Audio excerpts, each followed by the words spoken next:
right, everybody, welcome. Welcome to the webinar today, talking about how to trade during a correction. So as we delve in here today, first let's talk about, before we get into strategies or a little bit, we've been down in probably one of the fastest corrections in the history of civilization, back from Julius Caesar to the present, where we've been down quickly, right? This is all a couple weeks. We're down. Now we're down about 13% in the SPX. Let's hear your thinking on why are we down? What's the reason? Coronavirus is the uncertainty. What's going on here? Lou says it was time. Charles, fear of lower earnings. Okay, yeah, that's legitimate. We were due for a sell-off, and the virus gave the market the catalyst. Market was high, and funds took profits and needed to rebalance. Yeah, all of that is pretty high. The market was at, we've had a good bull run here, and it's too early to determine if it's over. And the market needed to go down, or not needed, but it was due for a correction. We haven't had one since the end of 2018. And you could, was the coronavirus, do I think the blame? No, but I think it was a catalyst. And I think, again, that's why I think it's a little more difficult to figure this out, because this could be affecting earnings, right? Coming up, I think Charles was saying they have fear of lower earnings ahead. But I think if you look at this, Katie bar the door, get me out of the market, you think, who do you think was getting out of the stocks and panicking? Joe retail investor or the institutions? This big sell-off. You think it's us, mom and pop? It's the stinking institutions, the professionals, the Harvard graduates, right? It's these baboons, right, that are selling because they have different things, right? They need new investors. They got to show profits. Whatever the reason, it isn't. I mean, how many people in your neighborhood with retirement accounts do you know that sold out everything? You know anybody? Mom and, retail? No. Or your retirement account, I should say. So I think it's the goofball institutions, right, that are panicking. And these are the guys with the Harvard and Brown and wherever else they went to school. These are the guys panicking and getting out for whatever, as Ed said, maybe it's rebalancing, right? They're running a business. Hey, these things aren't doing well. Let's get it out, get it into something else, right? Yeah, and George says the algos don't help, and our community, Dino was talking about that. It doesn't help, but, I remember I was trading in 1987 when the stock market crashed. I don't think there was algos back then, was there? And the market went down pretty fast. But I agree with you that it doesn't help. Okay, so we talked about a little bit about what happened. But now let's get into a little bit, when you have a correction, what are the characteristics of a correction? Most of you, for the last 8 years, you had one market, right? Up market. And that has certain characteristics. Marco says, my wife lost 2.5%. Well, with the SPX down 13%, Marcos, that's phenomenal. My question, Marcos, is if she's in stocks, how in the world is she only down 2.5% when SPX and many stocks are down 13? Her 401, so her 401k isn't in a lot of stocks, right? Or she's in, because there's no way she could be in stocks unless she's in somebody. Right. So what are the characteristics of a downside, which most people haven't seen? What are some characteristics of the downside? Yeah, as Ed says, 10% down, and we're down about 14% right now in the SPX. You're below the 200 simple, the moving average. But what are some other characteristics of a down market? How about speed? Do things usually go faster? Market moves down fast, right? And I think that's what really scares people, right? Like as we're speaking, SPX is dropping, big moves, big candles. How's liquidity? Do you get good option fills in a fast down market like this? No. So execution isn't good, and it's also designated by high implied volatility. Now let's get perspective. As the Wall Street Journal, I think, had an article a couple of weeks back, is this one of the fastest corrections in the history of civilization? Yes or no? Is this one of the fastest? In other words, days to go down 10 or 12%. Yeah, right? And so that's the downside, which is scary. Most of you have been used to the last 8 years, the upside. What's the upside? What's characteristics of an upside the last 8 years? Slow moving up relatively. Declining volatility, range bound, very nice and easy for different strategies. Low implied volatility. So that's a little bit about the characteristics.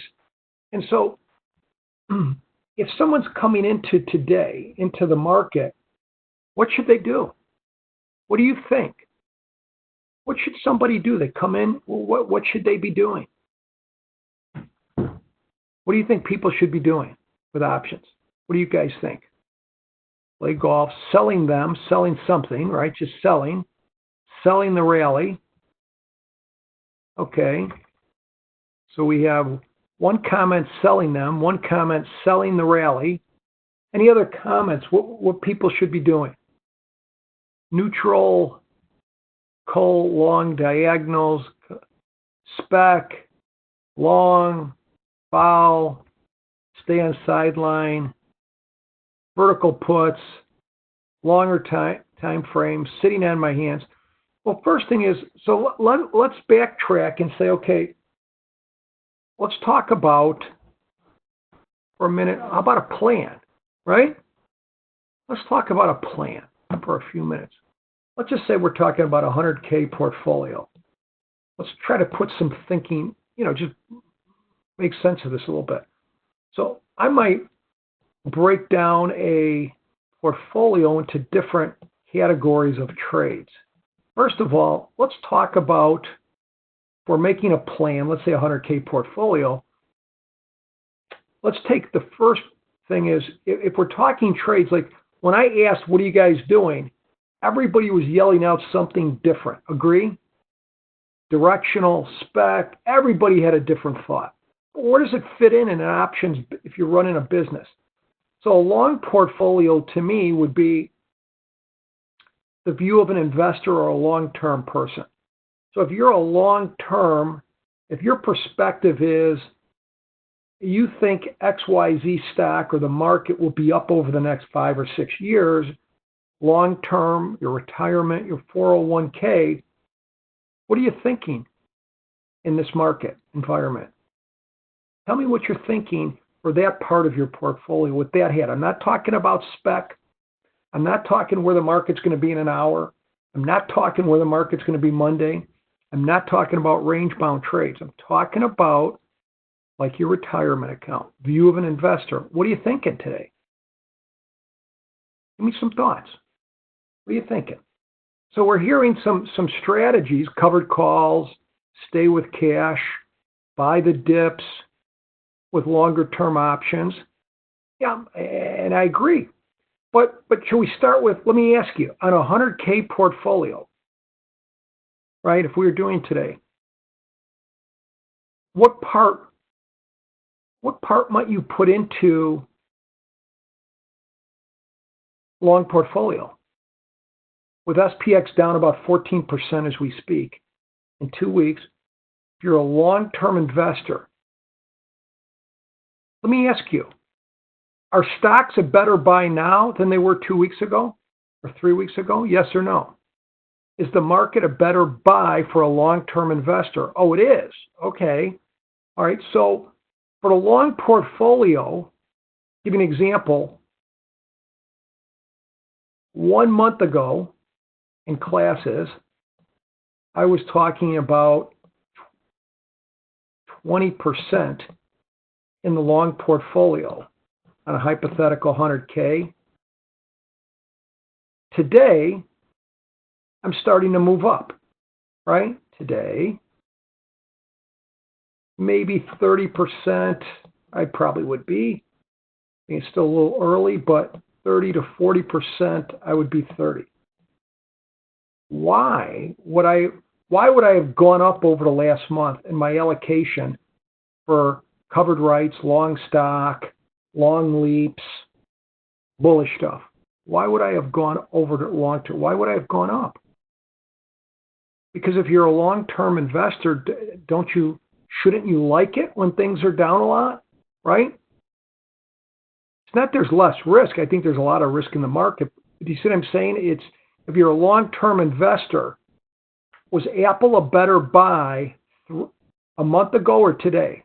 Was Amazon a better buy a month ago or today? Apple's down 13%. Amazon's down 13% off its highs. Tesla's down 28%. Facebook down 20%. Microsoft down 16%.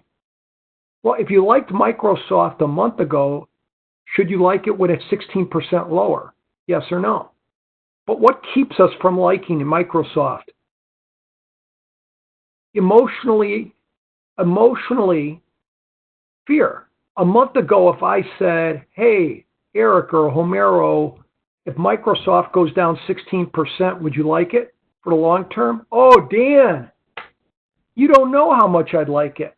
But now that it's down 16%, I call up Eric and Homero, hey guys, would you buy it now?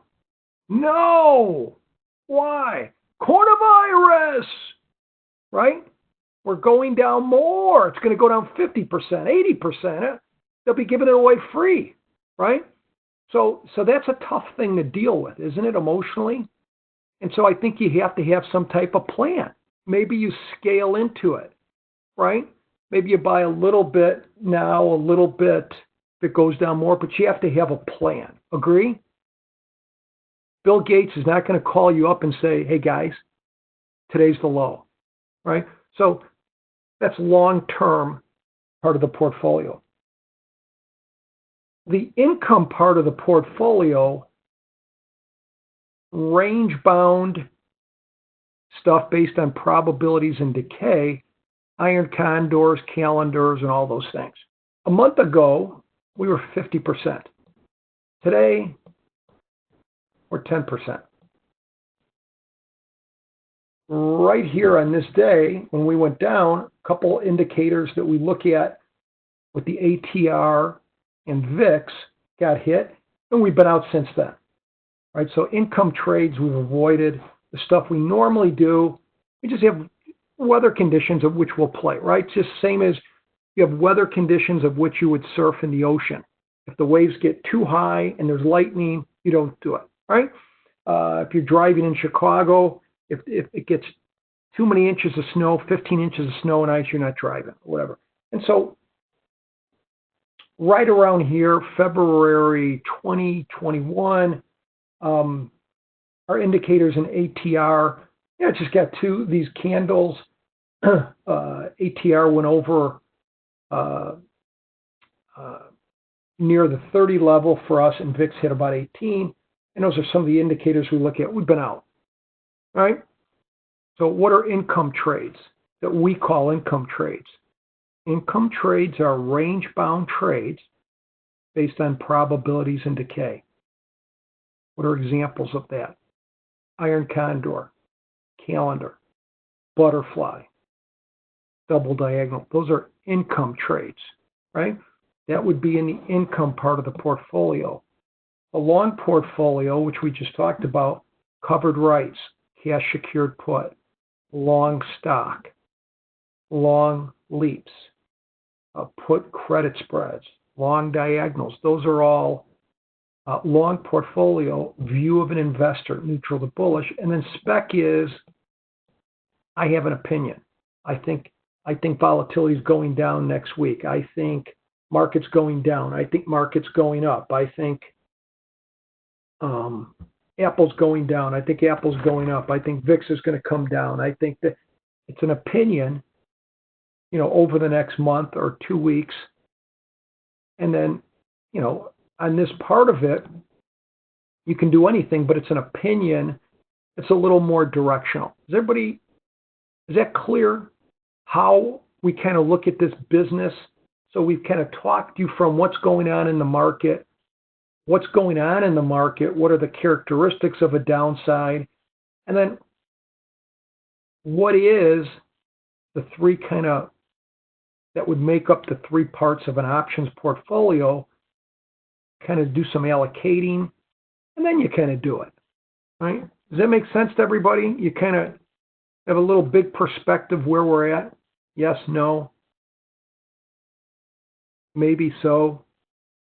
Again, I don't know your levels of experience for most of you, or what you have to approach it as a business. You just can't wake up yelling, sell them, sell this, sell that, sell something, sell.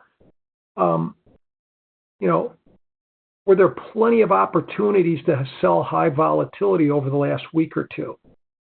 Yeah. What did the volatility do? It kept going up. So, anyways, with that being a perspective, might just talk just a couple quick things, but just throwing out a strategy. And let me just say this before I jump into strategies here. A couple things going on. One class we just started yesterday. You only missed one class. I think it'll be a help to you protecting your retirement account and correction. It's a new 3-week class started Thursday, and we'll be going over the next 3 weeks. And I think that'll be helpful as we navigate through this craziness, help you as far as picking strategies, making a plan, and that will be protecting your retirement account. The next class will be Tuesday. So if you signed up over the weekend, you can go in and watch the class we did yesterday. And I think that's $297 for that 3-week class. Each class goes like an hour or so, and it'll be recorded in case you're working. And then the other thing is there's the other thing real quick, you can get 1 month of, if you want to learn more as you're going through this crazy market, we have a trial here, $49 for 1 month. You get to check out our education here at Sheridan Mentoring. That'll be a couple hours a day where myself and Mark Fenton, who works with me, will be teaching you as well as showing you what we're trading and different things on a daily basis. So those are a few things you could take advantage of. All right. So for a long portfolio, what would you be? So if I'm constructing something for the long portfolio with options, what would be important with the Greeks? What would I want? So if I'm constructing something for the long portfolio, well, let's make a recipe of what we'd look for. You want to be long deltas or short deltas for the long portfolio? So if I'm looking for a trade, do I want to be long deltas or short deltas for the long portfolio? Long. Next, do I want volatility? Do I want to be short Vega or long Vega? In other words, do I want to benefit if volatility goes down or benefit if it goes up? So I want to be short Vega. So I want to be long delta. I want to be short Vega. And then one more question. Am I a little concerned still with the stability of the market? If I put something on, would I like some protection for the downside? Would I just like to buy SPY? Would I just like to buy a stock? Or because of the still a little bit instability, would I like more downside risk, a downside hedge? Yes or no?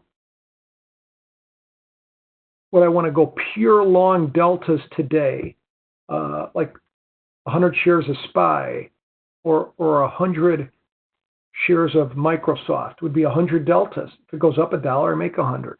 So what I'm trying to construct is something that's long deltas, short Vega, has for the long portfolio, and that has some protection on the downside, right? So something like that, and I've talked about this. I think there's different things you can do. And let's just say I go do this in SPY, right? You could pick stocks, but here, SPY is, that'll get you in the market, right? You don't have to worry about picking a stock, 500 stocks in the SPX. So let's say I go out to, let's say I go to April 17, 42 days out, right? And I buy a long diagonal. Let's just use this. Buy a diagonal. And this is just a covered right alternative. Instead of, if I bought 100 shares of SPY right now, how much would it cost me? If I bought 100 shares of SPY right now, what would it cost me? $29,000, right? SPY is at 293. That's a lot.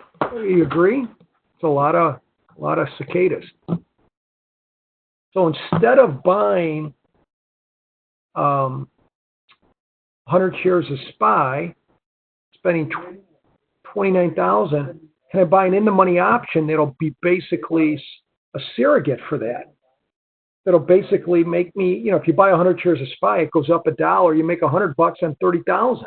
I don't know, that's not great. Well, what if I can make close to $100 if we go up $1, but not spend 30 grand? Would you like that? Yeah. All right, so let's go look at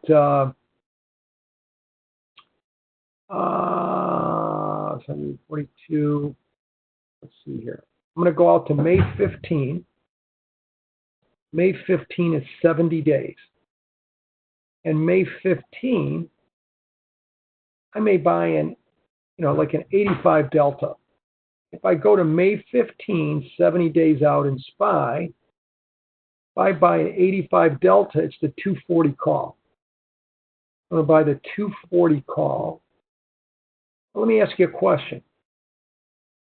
We just decided if I'm going to buy 100 shares of SPY, like a covered right, it's going to cost me $29,000. So if it goes up $1, SPY, I make $100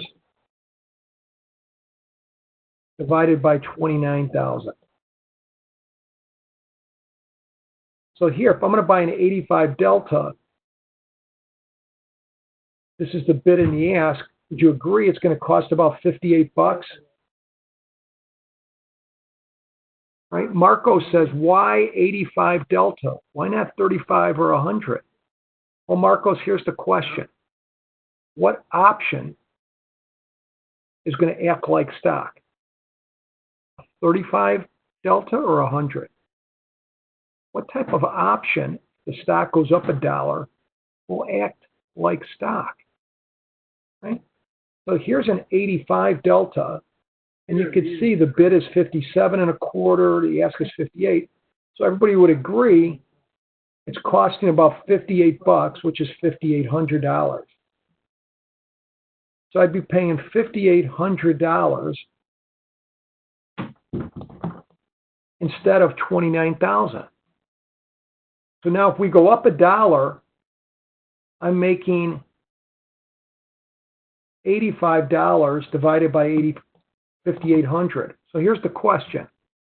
Would you rather make $85 on 5,800, or would you rather make $100? So A, would you rather make 85 on 5,800, or B, would you rather make 100 on 29,000? You'd rather make 85 on 5,800, right? So that's why we're buying an in the money, right? Now, if you want to buy at a higher delta, but so I'm buying, step one is buying the 240 call. Let me do the short and then I'll answer a few more questions. Now the short is, what do I sell? Right? Right? Why don't I just buy the 240 call? Could I just buy the 240 call if I'm a long-term investor? Yes or no? I think Rick mentioned that. Could I just buy the 240 call if I'm a long-term investor? I could buy it further out. Yeah. Say, why wouldn't I? You could. There is some decay, not a lot, but the point is, If we're up, SPY is down $9. If we're up $9 on Monday, right? And let's just say the long call, the May 15, the 240 call, right now it's going for, let's say $57. And the delta is 85. SPY is down 9. If SPY goes up 9 on Monday, and this is the price today, give me an idea where we'd be trading at, where this would be trading at. Give me an idea on Monday. If Monday, instead of the SPY being down 9, it's up 9, and we paid $57 just for the call, give me an idea where it would be. Okay? How do you do that? Well, so it's saying we make about 85 bucks every dollar up. If we go up 9 points in SPY, 9 times 85 would be about 7.65. Added to that, right? That'd be $64.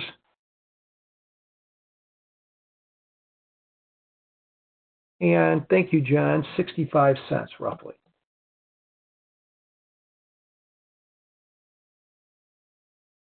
What kind of yield would that be? Because we didn't have to put up all the money of stock. To make 7.65 divided by 57, what would be the yield? The yield would be 13%. What would be the yield if you bought SPY, right? SPY is at 290, let's say 293, right?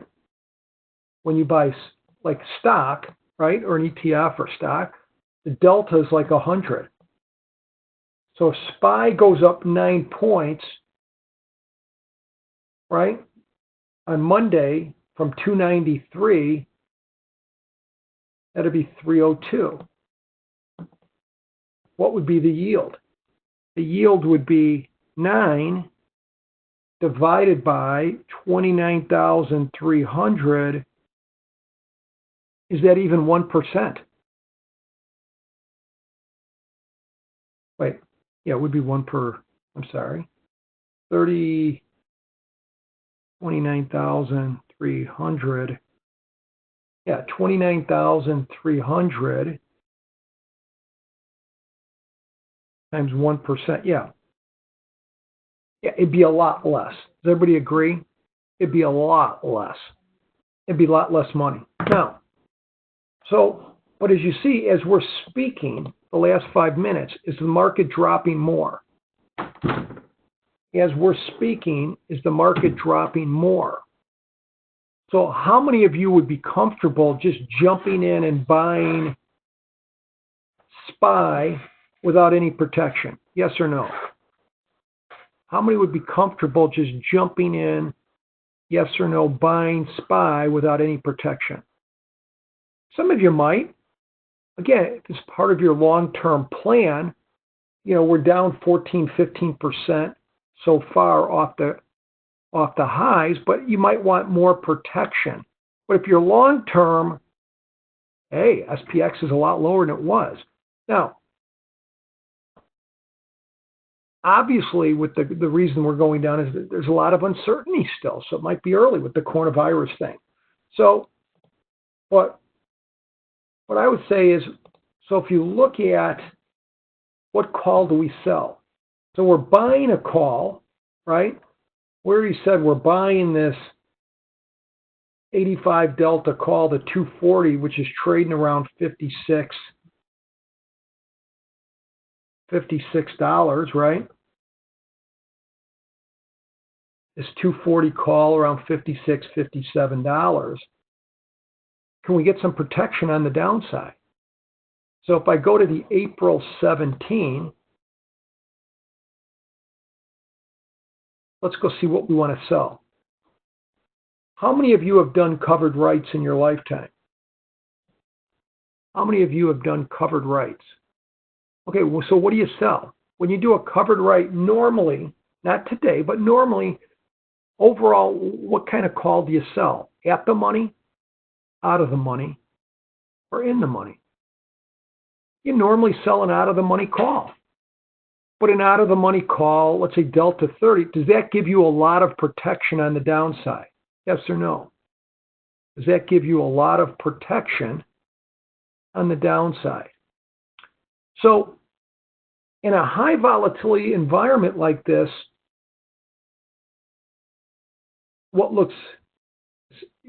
you're able to get a lot more downside protection because the volatility is high. Because when the volatility gets high, it pumps up a lot of the extrinsic value. So let's go look at let's get some good protection. So if you're buying 100 shares of SPY, how much downside protection do you get if you're buying 100 shares of SPY? How much do you get? None. So let's just take a look. What if we sell a 70 delta? The 70 delta is the 272 call, right? Let me ask you a question. 70 delta is the 272 call. So what's it going for? Can you guys see this? What is the price of the 272 call going for? Around $28. Does that give you a little bit of downside protection? Yes or no? Does that give you a little bit of downside protection? Yeah. Right? And is there normally there's not a lot of extrinsic value in an in-the-money call. Is there a lot of extrinsic value in there? Yes or no? Yeah. So if we do that, so we buy an option for 57, we sell an option for 28, it's kind of more of a wimpier way to get long. In other words, if we buy 100 shares of SPY, right, we're 100 deltas long. Every dollar it goes up, we make 100. Every dollar it goes down, we lose 100. If we just bought the in-the-money option at an 85 delta, every dollar SPY goes down, we lose 85. Every dollar it goes up, we make 85. With this very defensive in-the-money long diagonal, our long deltas are 14. So is that much less risk? Is that a lot less risk than an in-the-money call or a long SPY, 100 shares? Yes or no? Is it a lot less risk? Yeah. Why? If it goes down, I'm only losing $14 versus 85 or 100. Now, but I'm also giving up some. So here's what it looks like. It looks like a covered right. We're here in the SPY. All the way up. Do I make money all the way up? Yes. This is an expiration graph in like 40 days. So I'm buying the May 15, selling the April 17. So this is the expiration graph of the April 17 at expiration. This is your expiration graph. So you can see this is the graph today. This is the graph in 40 days. But you can see here the expiration break even, where the expiration graph crosses zero, is at about 262. And we're at 291. So it's giving us 30 points of downside protection divided by 292. So how much downside protection does it give us and still allow us to make money on the upside? Anybody know? By selling that call, how much more downside protection do I get? The answer is about 10%. How did I figure that? If this is my expiration break even in 40 days when April 17 expires, around this 262, 269, 262 is about 30 points from where we're trading at. 30 divided by the current price is about 10%. You guys agree? Did I do my math right? So not only with the SPX down 14%, but if I put this on today, it's giving me further 10%. Is that more comfortable? Yeah. There's different ways to do it, but you might say, hey, I'm just going to buy 100 SPY. I think, we're down 14% off the highs, pretty good correction, long term. Yeah, but this is another way to get long deltas, right? And it gives you, here's where we're at, and this is our expiration break even. Why? Because we sold in April 17 for $28 against our long, which was about 57. Does everybody understand that? Now, is there risk on the downside? Yeah. Again, if let's just put this in perspective. For us to lose on this, we have to have a correction. It needs to continue, but in another 40 days for us to even lose a penny on this, SPX will be down about 25% off its highs. How many corrections have we been down 25%? You see what I'm saying? And I'm not saying this won't be or will be, but I'm just saying this is just a way to take advantage of the volatility. And here's the thing. We're short Vega. So volatility comes down, we benefit. So we've created a trade that gives us long deltas. We can make money on the upside, positive theta, short Vega, and we have a lot of room on the downside. So the only way to lose money on here is if we're down an additional 10% of where we're at now in the market over the next 40 days. Does everybody understand that? Yes, no? I'll just make a final thought here. And what if somebody said, you know what? I'm still scared, right? Is there a way to cut the deltas down even more? In other words, could I go in there and say, I still want to make something on the upside, but you know what? I'm going to buy a put. Let's say I go in the May 15 expiration. I want to still lean a little bit long because it's the long portfolio. I'm buying the May 15. And I go down and buy maybe since I'm 14 deltas long on the diagonal, maybe I buy a 5 delta put, maybe the 212s. One second here. Does everybody see that? Oh, it's not trading. The 212 put. Let me see. Maybe I've got to get another put. For some reason, these strikes aren't A15. It looks like they're only trading certain ones. Well, this would be a 215 put with an 8 delta. I think that's too high of a delta, an 8 delta. Maybe see if they have a 210 put. All right, a 210 put, you see that for $2.40. But you can see by buying a put, yeah, we still have to give up some more on the upside, but we still make money all the way up. Look at all the protection we have on the downside. And this is our graph today. It starts turning up, right? If we really were starting to fall apart. Anyways, now why didn't I do this on SPX? I could have. Trying